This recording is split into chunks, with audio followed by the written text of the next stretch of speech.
The reason to work on technology or AI for healthcare is because I think it's one of the greatest opportunities that the technology has to make a positive difference for humanity. What is next for AI? I'm Vincent Vanhoucke, distinguished engineer at Waymo. In this new series, we're going in-depth and exploring AI's advancements and how autonomous vehicles like Waymo intersect with it. So join us for the journey and all the delicious destinations in store. Joining me is Greg, a neuroscientist and AI researcher. Greg brings a unique perspective to his work. He co-founded the Google Brain team and led Google's advances in health and AI for many years. Let's see what he's up to. Hey, Vincent. How are you doing? Excellent. Thanks for joining me. It's a treat. Should we get some coffee? Let's do it. And hit start ride whenever you're ready. We've known each other for 13 years now. Oh, wow, that makes been me a while. feel old. But yeah, I think that's right. For people who don't know you, you were a co-founder of the Google Brain team. So this whole AI thing is kind of your fault. Well, I had a front row seat at least. Tell me, how did you get to there? Like, what was your journey to the Brain team and starting all this? When I was a kid, my dad had an old film camera, and it was busted. And so I asked him if I could take it apart to try to figure out how it worked, and he was like, "Yeah, sure, that's fine." So I take it apart, and about a day later, he's like, "So did you figure out how it works?" And I said, "No, I have no idea how the camera worked." I was disappointed. He wasn't surprised at all that I hadn't figured it out. He said, "Well, you should try putting it back together. That, if you put things back together, maybe you'll understand a little bit better how it works." And then fast forward to 1999, I've moved to Palo Alto to do my PhD at Stanford in neuroscience because I want to know how the brain works. And I spend about 9 years doing the taking apart thing, where we're studying the brain, we're studying components of the brain. And I came to feel like neuroscience and cognitive science and philosophy and psychology and all of these fields trying to study the mind were losing out because they weren't doing enough of that trying to put it back together part. I took a kind of on a whim or a recommendation from a friend, I took a part-time position at Google in a group called Biologically Inspired Computing, where they're trying to take ideas from neuroscience, apply them to computer science problems, and see if anything worked, with the right people and with just little adjustments of kind of the same ideas that had been rolling around since the 1980s. All of a sudden, things started to work. It's always been my small beef with neuroscience that it pretends to be predictive, but it's often more used as a post-rationalization of things that already work. Yeah. How is that different in the... It's not. So, if you think neuroscience is bad, you should try out evolutionary psychology. It's a great little subfield where it's just pure confirmation bias. It's like, okay, here's a fact about the world that we know is true, and now make up a reason, a just so story about how it could have turned out that way. In my view, it's not science unless you're putting forth a falsifiable hypothesis that you actually then attempt to falsify. The relationship between neuroscience and AI is kind of fraught with this kind of, even if they're both scientific disciplines in their own right, somehow when they get together, they can either congratulate each other or criticize each other, but it's hard for them to work together scientifically. I kind of agree that a lot of it is post hoc rationalization. And I felt like my training in neuroscience when I came to Google was mostly to stand around, like the value of it was mostly around the coffee machine, telling people, no, that is not how the brain works, right? You can't, people would be like, oh, well, we should do it this way because that's how the brain works. And I'm like, that's not how the brain works. And even if it is how it works, it's not clear that that's the detail that we should take into our artificial systems, because there are a lot of things that we know are true about brains that we don't use at all in AI. And if we try to, it actually goes horribly awry. So you started to work on neural networks from a non-sort of neuroscience perspective. The first things you worked on were language models at a time where it was absolutely not fashionable to work Right. on language modeling. Right. It was a bit of the backwater of AI at the time. Yeah. But you worked on things like Word2Vec, Yeah. which ended up being extremely influential. To me, it was the first time that an LLM kind of connected the syntax of words and the semantics at a very deep level. Paint me a picture of like how that started and how that connects to the modern LLM. One of the advantages of working in this field was actually coming to it as an outsider, both from the AI and machine learning point of view. I was an outsider, and certainly from language model and natural language processing, I was an outsider. And so, like you, I had mostly worked in computer vision and machine perception systems that were trying to understand images and sounds. And the neuroscience I had done was, we were largely a sensory and motor kind of research group, not a language research group. And the funny thing about language was, traditional computers are discrete machines. Language feels like it's kind of a discrete thing. And so you would think that discrete matching up with discrete would work really well. And indeed, early language models, the kinds of language models that existed back then, they were mostly about counting, just treating every word as unique and counting patterns of words. Well, if this word follows that word, then the next word might be this, because we've observed that so many times. But it turned out that the secret, the thing in Word2Vec, was to take the ideas from disciplines like vision and mathematics and say, well, okay, let's take it out of a discrete space. Let's put the meaning of a word, let's represent the meaning of a word by a point in a vector space, in a 100-dimensional vector space, in a 1,000-dimensional vector space. And once you moved language into a continuous representation from a discrete one, you allowed yourself the benefit of being able to move in that space, to do gradient optimization, to have systems learn to manipulate vectors, and having the manipulation of vectors mean something. And in modern language modeling, the dimensionality of the representation has grown even more. And it still all begins with the idea of taking tokens, parts of words, putting them in this continuous space. And then what the transformer networks are doing is they're manipulating those ideas in a vector space. As the transformer computes, it's taking elements of context and combining that with the initial representation of the concept as a vector, and rotating it, pivoting it, twisting it, and shaping it, and warping it to mean something new. And I think it's that treating ideas as points in space, like stars in a universe, is, I think that idea is still with us.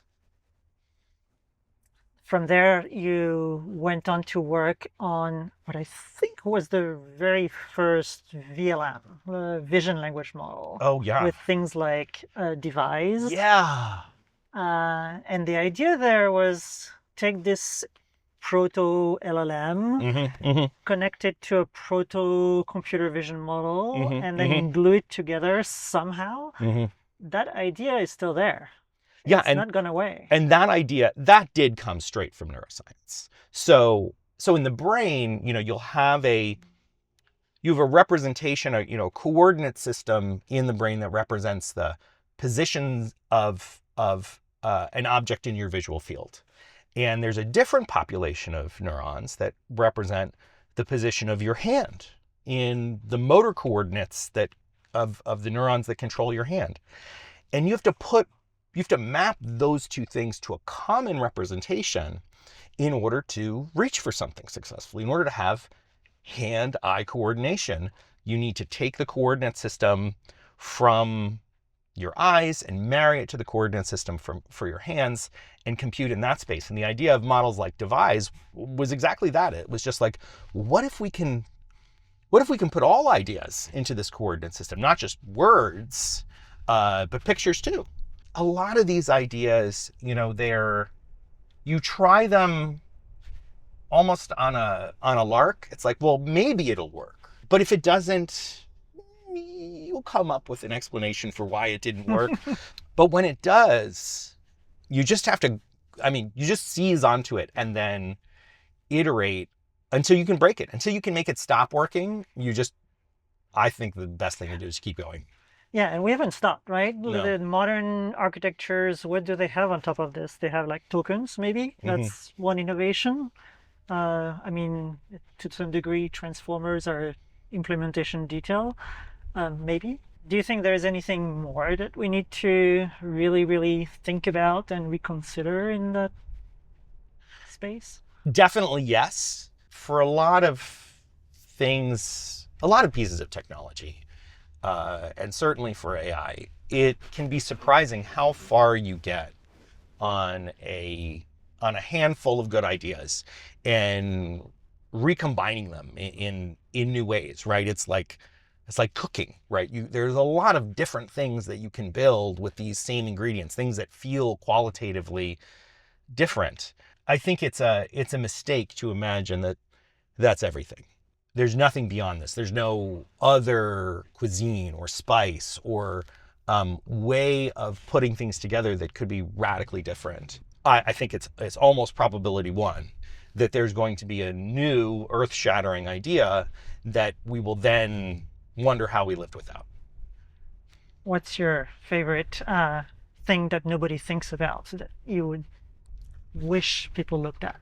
I think that there is a lot more to do with preservation of state in reverberating or truly recurrent networks. So that's something else that we know about the brain, is that there's a lot of feedback and a lot of reflections and echoes of signals back onto themselves.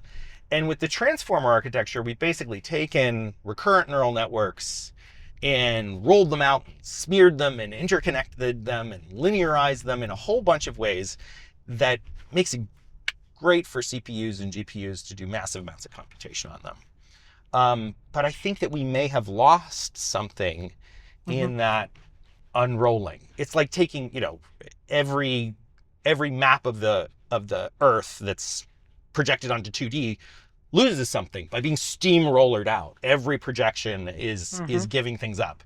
And I have a feeling, it's just an intuition, that that's part of what's happening when we steamroller out recurrence into transformer architectures. After that, you went on with your team to essentially a role where you basically picked every single product at Google and tried to disrupt it with deep learning. Like Yes. You attacked search, you attacked ads, you translate, recommender system.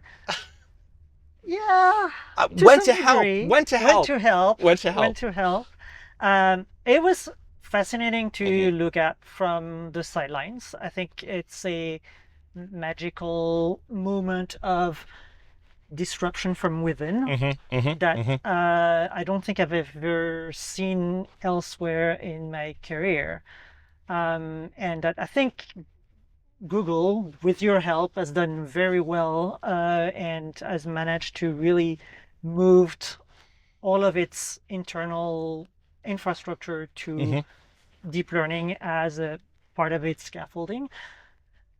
What are the lessons from you or standpoint? Like how did this come about? How did it work well?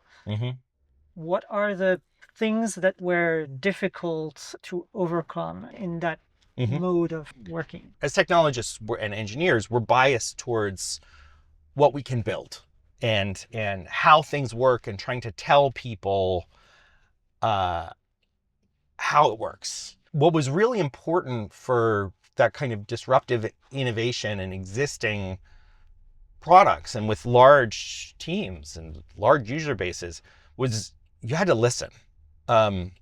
And I think you had to listen for what was behind what people were saying. It wasn't just what they said. It was the why behind it. What do they really want, or what do they mean? What are their users hoping for? What's the unmet need? And I think really coming at it from a perspective as some of the problems that seem unsolvable today, this new technology is going to make seem easy. But there are other problems that you have today, maybe the ones that you think are most important, that maybe it's not going to help with. And so figuring out where was the place that there was a problem that this technology could solve that would be delightful. And one of the things that neural networks are good at is pattern recognition. And I just became a pattern recognizer for pattern recognition. It was like, oh, this is the kind of pattern that an AI system can learn to do well. And it's nicely complementary to how the strengths of traditional computing architectures. The more of them I did, the easier it became to see what was going to be the breakthrough for this group. And then as soon as they had the satisfaction of it's solving a problem that had been vexing them for years, giving the technology to them totally, and backing away. Because I think that's the kind of the difference between being a pollinator and being an invasive species, right? I really wanted to teach people how the technology could be used, and then trust them to imagine new futures with it. I find that this pattern recognition gets harder and harder because there is a lot more emergent behaviors that are happening in AI that are not, a priori very easy to spot. Yeah. The modern AI is really, really making this kinds of deciding where AI can be applicable much, much harder. I agree. But I think that it's about the distribution shifting, right? The kinds of things that modern AI systems do well is different from what the systems did even just 5 years ago. In some ways, you kind of have to forget some of the patterns that you knew before in order to learn how to recognize the new ones. It used to be the first question you would ask someone was, well, how many examples do you have of this being done right? Right? You needed training data. You needed examples of it being done right, hundreds or thousands or millions or billions of times before the system would learn to do it well. And now that's the wrong question to ask. You went on to work on AI for healthcare. This has been a major thrust at Google in general, working on LLMs for medical applications. How has that been different from using LLMs for like conversational things? Yeah. Like you're actually building a clinical tool. And how is that evolved the way you thought about the problem? So the reason to work on technology or AI for healthcare is because I think it's one of the greatest opportunities that the technology has to make a positive difference for humanity. The opportunity to do good comes with a responsibility to avoid harm. And I think one of the things that's most important about trying to take the technology and bring it to applications like healthcare is honoring that responsibility and understanding the gravity of errors. And that changes your approach. If you're trying to get a recommendation for the next song on a playlist, if it picks a song you don't like, well, no big deal. You just hit next. But a wrong recommendation for a busy doctor under a lot of time pressure is potentially dangerous, right? And so you have a much higher level of responsibility.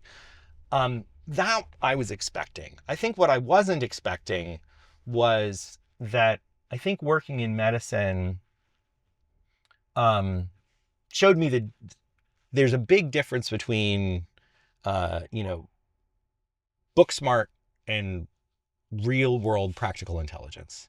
It's not that knowledge and what's in books isn't important. It is. But the real world is messier. Mm-hmm. And a lot of what the medical community knows is not written down. Maybe because it can't be written down. It's relatively easy to build AI systems in any discipline now that are book smart. But there's a big difference between book smart and being of real practical utility, particularly in complicated situations under time pressure.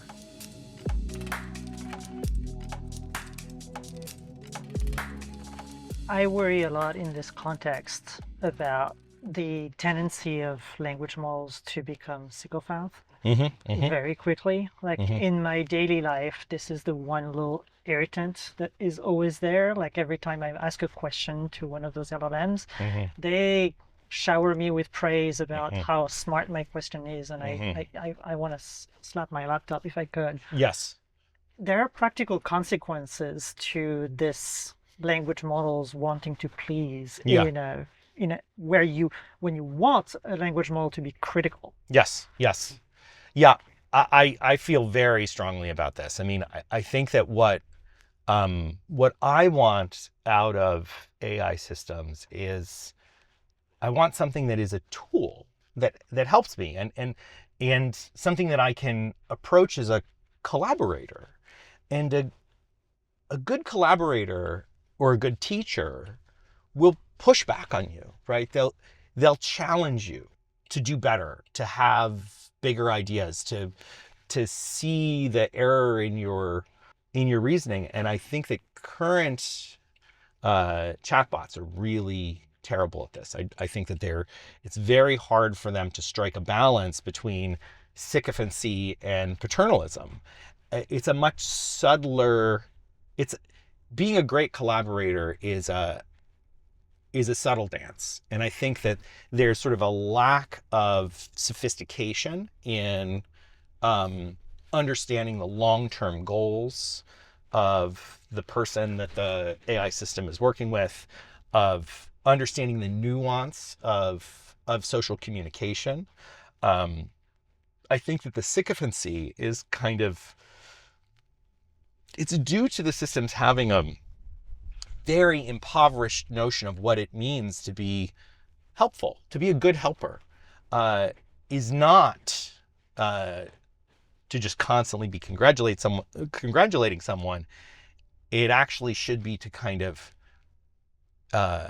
help them where they need help. And sometimes that is criticism. That is saying, well, no, it actually couldn't work like that. And, the fact that you thought that would work indicates something, that there's a gap in your understanding that we should go back and try to resolve, or that there's a conflict. The other thing that, I feel really strongly about is that most of the interesting questions in the world and the universe, they don't have one right answer, or if you have two parties that propose perspectives on the question, most of the time, neither party is entirely correct, right? There's some nuance to it, or the intuition that someone's expressing comes from someplace, but it doesn't apply in this context. And I think being able to work those things out requires a level of cognition that is well above what language models today are capable of. I really like the framing of AI as a great collaborator. I really wonder if that can be turned into a concrete objective function, something that you can operationalize and actually optimize against. Yes, I believe it can. I think that designing AI systems for collaboration should be our kind of North Star objective. Because I don't want to live in AI's world. I want AI to come to my world, right? And and be a help to me, not just, change things to be in some way that is, just different for the sake of being different, or different for the sake of being more efficient. I think really what matters is, I believe in technologies that are a joy to use. And I think there's a lot lacking right now in terms of that joy to use a technology and to feel a sense of personal satisfaction about what this tool allowed you to achieve yourself. This is one of the lessons that we've learned in autonomous driving as well, where the more inconspicuous we are, the more we blend into the human world, as opposed to forcing the human world to adapt to our presence, the better we are in essentially all metrics, whether it's safety, whether it's ability to operate in an environment, whether it's user satisfaction, bystander satisfaction. The more we're not AI, but there's so much more to it than getting from point A to point B, right? The roads are they're a community space, and there's a society of cars on the roads, and there's a culture. There's more than just the rules of the road. There's the nuances of how drivers actually drive in this city versus another city. And I feel like everyone will be, both the riders and other drivers, will be better off if AI systems are able to adapt to and fit in with the driving culture that's been established, or any culture, any way that humans have of working together. When you bring AI into that world, we should be thinking about how it enriches it, not just how do we plop it down there in such a way that it's more efficient. So, popping back to healthcare for a minute, you worked a lot as part of this healthcare push on medical imaging and all sorts of it, in between mammography, dermatology. You worked on tuberculosis detection. There's this meme making the rounds from Jeffrey Hinton, who 10 years ago said, in 5 years, we will not need any radiologists anymore. Yes. Like, level set us on this. Like, where are we in medical imaging? What does AI bring to the table? And what's the future in that space? Yes. So so I think we've reached the point in computer vision where if humans can reliably identify something in an image, they can teach machines to do it at least as well. And in general, the machines overall do a little bit better because they have tireless vigilance, right?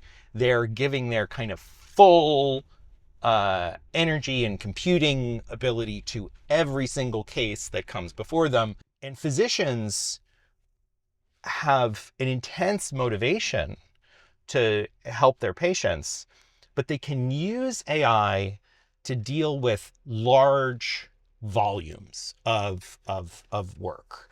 And I think that's part of why the way to think about it is imagining a new system of processing medical data or processing medical images, where you judiciously use AI and humans in the capacities that they're best at. Not trying to think about, well, this is how it's been. This is how the pipeline has been in the past. Let's see which parts of that pipeline that have traditionally been done by humans all the way through, which parts of that pipeline should now be turned over to AI. That's simplistic and wrong-headed. I think that actually what's been much more powerful is to stand back and say, okay, well, if you have a bunch of humans who are great doctors, and you have a bunch of computing resources, how do you put those two things together in potentially a new system that serves people better, serves patients better.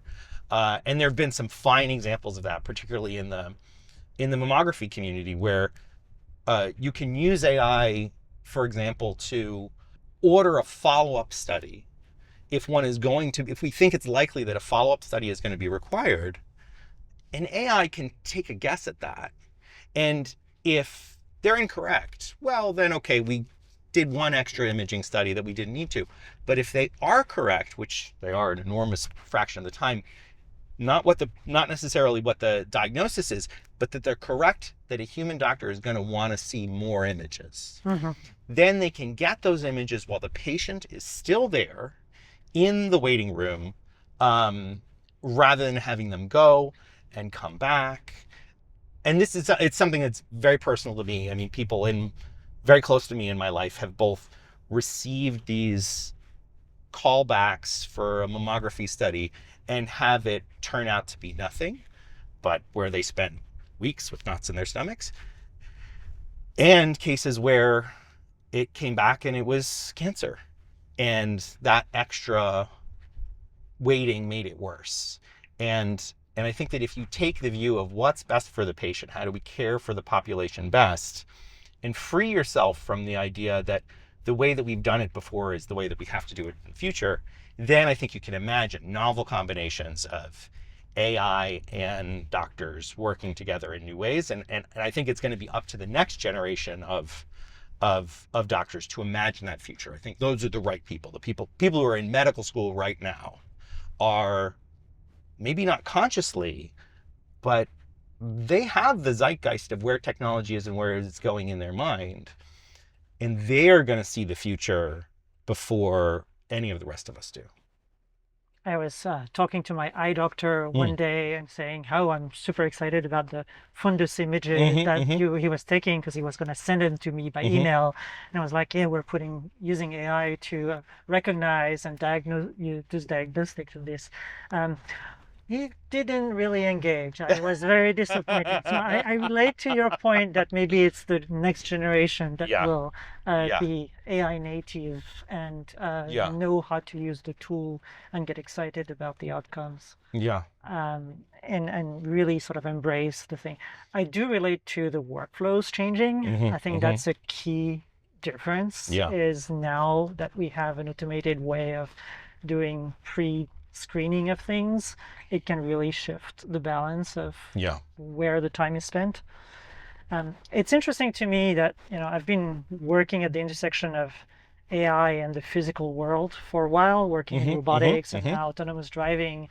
In healthcare, there is also a connection to the physical, and it doesn't stop at the pixels. Right. How much of that have you explored in the world of, and how much of that matters to? I think it's hugely important, and I think that there's it's the AI systems. It's kind of easy to end up in a place where they're sort of sophomoric, where they sound like they know what they're talking about even when they don't, and it comes back to this: the real world is much messier and much more nuanced and complicated than could possibly be described in the written word or captured in still images. And ultimately, things like medicine are about people caring for people.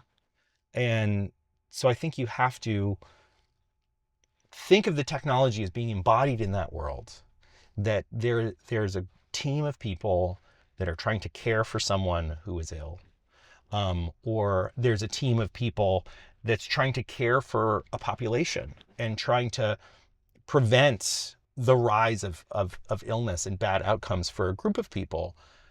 And situating the ideas in that real world, you both see new opportunities, and you also see how sometimes simple ideas, things that sound great on paper, they don't pan out. It's kind of this overlap between the scientific method and design thinking, where we're going to build something, but we have to respond to what works and what doesn't, even when we don't understand why it didn't work. you still have to accept your results and look for what could we change that might make the results different. Failure is an invitation to try again, but you have to try something, you have to do something different. So I want to go back to neuroscience for a bit. For a very long time, there is this community of people who have been trying to work on neuro-inspired chips and hardware. And it strikes me as, in the early days, they were very focused on the potential for that hardware to be extremely energy efficient. Before it actually worked, right? The claim was always that energy efficiency was going to be a big, important factor in AI in the future. We're kind of there today. Yeah. Energy efficiency and the amount of energy that's being spent in AI and data centers is massive and is starting to really matter at a global scale. Is it time to reinvigorate the neuro-inspired solutions to AI? So I think it's a good question. I mean, and I'm, guilty as charged. Before I took a full-time position at Google, I worked at IBM Research on spiking silicon designs and things that were more brain-like. And we know that brains are incredibly energy efficient compared to modern AI systems, by factors of thousands or tens of thousands of times more efficient. Evolutionarily, brains were constrained by the energy budget of organisms and even still take up an outsized share of our energy consumption as people goes to powering our brains. And so there was no choice but to build systems that were massively more energy efficient than modern AI systems are. But what's been the case, at least so far, is that the kind of mathematics that we understand, the continuous mathematics that enabled word-to-vec and vector calculations and image and word embeddings, all of that math, the math behind backprop that Hinton and John Hopfield just won the Nobel Prize for, the mathematics behind all of that is continuous. And we don't have good mathematics for the kind of discrete spiking systems that the nervous system use. There are a lot of neuroscientists who try to study the learning rules in the brain, things like spike timing dependent plasticity. They don't work. They don't learn very well. And so we don't know where to start. And so there's this dilemma of, do we start back from zero? Yeah. Where we don't know how to teach these things to learn, but make them spiking, or do we hope for something else? And honestly, I have to say, it seems like it's a flip of a coin right now, which would happen first. Would we figure out how to make spiking neural systems both energy efficient and great learning systems?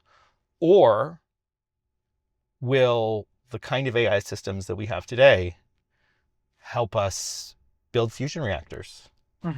And then those fusion reactors will provide the kind of energy that we need for continuous valued AI systems to continue to grow and continue to be useful, but where energy concerns are less of a problem. And hopefully we can do both. I agree. I don't know which will happen first. And I think there's also the possibility that we may need the AI systems of today in order to discover the mathematics that will be useful for spiking computational systems. Because while, we as the architects of AI systems, we don't need to know everything about how the system solves the problem, but we do need a deep understanding of how to build the system so that it learns, right? And that is the mathematics that powers all of this. And so we're gonna, to build a next generation of AI systems that is more energy efficient, we're gonna need learning rules that operate on massively more efficient representations. I do worry that the bar is getting higher and higher, and as a result, any competitor architecture will have a much, much higher threshold to Yeah. pass Yes. to be deemed viable and to even elicit any form of research. Yeah. Yeah. I mean, I remember like the furthest I got with spiking neural systems was, teaching a spiking neural network to play the game of Pong. Meanwhile, continuous systems, had already conquered chess and were hard at work on Go. Yeah. Well, thanks for the ride. It's amazing to catch up. It's really a delight to see you. How do you take your coffee? I do a cortado. I feel like it's got a different name in France. Is it noisettes or something? Is it the same thing? I think it's the If same it's thing. the same thing. Then, It's a many-named coffee. So we've been in this from before it was popular. What's surprised you about where we're at now? The thing that really surprised me the most is how quickly this became something that everybody can use. Like you could have imagined that AI was something that happens in the background, Right. that sort of powers things like search. Now it's kind of front and center. Like people can actually decide on the fly what they want AI to do for them and what impact it's going to have on people who grow natively to actually be able to leverage all those technologies. I think it's going to be fascinating to see. So it was in grad school. I took Daphne Kohler's AI class. Very famous class. Very famous class, and it was great, and it was deeply inspiring. She was a spectacular lecturer, and the final project was, build an AI to play this modified version of Othello. And I was blown away by the fact that I could build something that beat me pretty quickly. Like I was the programmer and it was beating me. But then as it was learning, it kept learning something that was wrong. Like it was wrong-headed, it was boneheaded, and it had this negative coefficient on something that I was sure should be positive. And so when I submitted my final project, I hard-coded the sign of that coefficient to be positive, even though it had tried to learn a negative coefficient. And my AI lost. And it was because what I thought was a mistake was actually an insight. And that blew my mind. Not only was it able to learn to do things better than I was, my efforts to correct it made it weaker. I think that stuck with me that, math sometimes is a message from nature, that something that you think is true is not true. Don't just go flipping the sign because you think it should be the other way.